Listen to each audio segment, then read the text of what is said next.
আদার দেশে যাওয়ার জন্য অ্যাপ্লাই করছিলেন ইন্ডিয়ার ভিসা, 3টা পাসপোর্টে যে ফেরত দিয়ে দিচ্ছে, 3টা পাসপোর্টে ফেরত।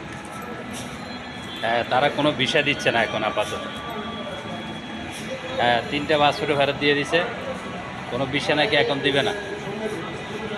কারণ হিসেবে জানতে চাইলাম ভাই, তাহলে যদি ভিসা না দেন আমার টাকাটা ফেরত দিয়ে দেন, 3টা পাসপোর্টের ভিসার অ্যাপ্লাই করছি, অনেক টাকা গেছে, যে টাকাটা ফেরত দিয়ে দেন।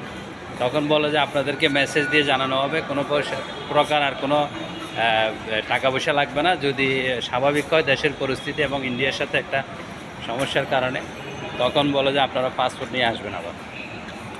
ঠিক আছে। সো আজকে যে যারা হাজার হাজার লোক আসছে যে ভিসার জন্য, ইন্ডিয়ান ভিসা পাবেন মনে করছিলেন, আমার মতো আমিও মনে করছিলাম যে যেহেতু 2-3বার গেছি হয়তো আমাকেও ভিসা দিতে পারে, কিন্তু আজকে দেখলাম আমাকেও ভিসা দেয় নাই।